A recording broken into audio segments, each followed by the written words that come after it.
Good day, fellow captains, and okay. All right, calm down, everyone. Just settle down. All right, I realized I messed up in the last video, and I didn't put the commander build when I was talking about the commander build. All right, that's why we're back here. I'm gonna put the commander build in this video, so you don't have to worry about it. Okay, so let's just forget about that and get started. Now I'm gonna make this as short and to the point as I possibly can so that you can go back to your weekend or weekday whenever you see this video and go back to relaxing or doing whatever you're doing, scrolling and watching Mr. Beast or Markiplier or somebody else who's more interesting than I am. But here we go. Okay, so the commander that I used for the Caracciolo is Angelo Iacchino. Okay, I'm probably saying that wrong, but whatever. I'm going back to the video. We're not going to worry about that. So, for his main base trait, go away. I really like this ability. I've actually used it as an inspiration on a lot of other battleships.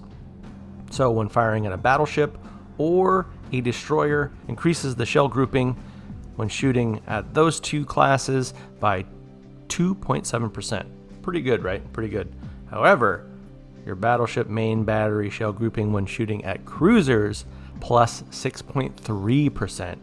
I would say that's pretty darn good. Again, this is something where it's not benefiting you as much when you're shooting at battleships or destroyers, but it is still benefiting you. It's still adding on to your grouping no matter what you're shooting at. It doesn't say anything about CVs, but that's fine. How often do you shoot at CVs versus any of these other classes? But when you're shooting at cruisers, when you're shooting at those pesky jerks that keep setting you on fire or jumping behind islands and using cover to escape, you're much more likely to get that shell grouping that you're looking for to get rid of those pesky ships. Just something to think about. That's why I really, really like this base trait for the commander, and why I even use him as an inspiration for other commanders of other nations when it comes to battleship builds. And just a quick note, this commander is not even fully maxed. You get him all the way up that legendary ladder, and you're looking at 7% and 3% increase respectively. Okay, jumping over to the first choosable skill in the skill tree, Flammable Cannoneer. The reason why I use this: main battery range increase and battleship main battery shell grouping increase. It does increase your chance of catching fire, but I use the smoke screen often to get away from HE spamming cruisers. This is a range and accuracy build, so that's the reason I'll use that. Second one, gyrating drill bits. Battleship gun traverse speed increase and battleship main gun AP shell damage. That's pretty good. It does decrease the speed, and the speed of this ship is already fairly low, but I would rather have this skill than any of the other two chosen in that particular tree. So feel free to choose whichever one works best for you. You can choose the one where it doesn't have any negative effects, or you can see torpedoes come from a little bit further away. For my build and how I use the ship, I would rather have gyrating drill bits. As you can see with crisscross, it does increase your gun traverse speed, but it's quite a bit slower than gyrating drill bits. And with before it's too late, you do get quite an increase on seeing the torpedoes coming your way. But personally, I'd rather have that faster gun traverse speed. Okay.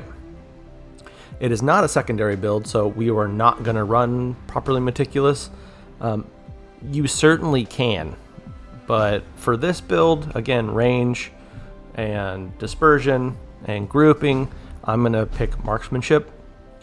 It does help quite a bit keeping those shells together, keeping your shells, at least a majority of them, hitting the target, which is the most important part. Your main battery is the most important part with this build. On second thought, I would not use... it's just not something that would make sense with this particular build. Now, reaching out XXL for the fourth skill. It's pretty important with this build because it is a range build.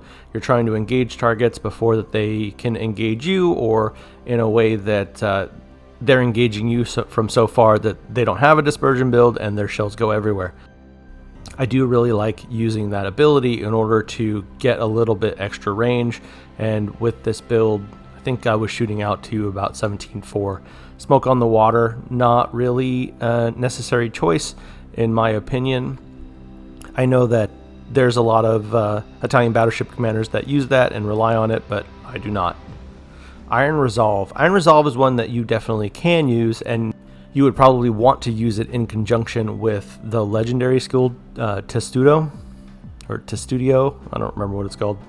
But I ran it when I first saw this skill available on the commander, and personally I didn't like it.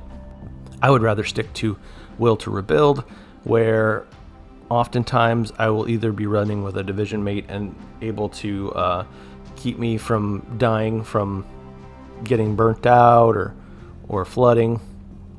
It's very helpful.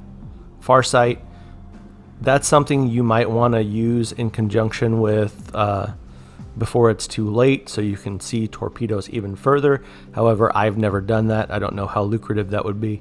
Maybe I'll try a video with that. And Testudo, that's one that I would suggest you use with Iron Resolve if you're going to use it. However, I did use it in the past, and I didn't think even together that this grouping of skills was very strong.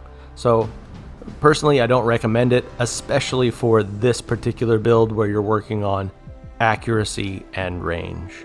Okay, looking at the inspirations. Andrew Cunningham, Battleship Main Battery Shell Grouping. Oftentimes I'll use Cunningham as an inspiration in my battleship builds. Megatron. I just recently started using Megatron on my battleships, and this is actually one of the first times. I think this is maybe the second build altogether that I've ever used Megatron, and it's really just to get that a little bit extra range. As you can see, he's still pretty low. He's a 13.2. Still pretty low when it comes to the level and where you could get that skill. So if you have Megatron and you're trying to look for a sniper / range build, he's definitely a good choice as an inspiration. I have used Megatron in the past as a main commander and didn't care for it, just as a heads up. So there's the commander build. There it is for you. If you want to build it, you have all the information you need. If you happen to use it, let me know what you think. Let me know how it worked out for you in the comments down below. Also, while you're here, don't forget to like, subscribe, hit the notification bell for future videos like this, and also don't forget to share with your friends my content. I am looking to do a 100 subscriber giveaway, so help me achieve my goal so we can get there faster and start giving out some prizes. I do have a couple things on the drawing board when it comes to content other than World of Warships, so please stay tuned for that. However, for this video, that's it. That's all you get. So, thanks for joining me. My name is Buckshot Bucky, and I'll see you in the next video.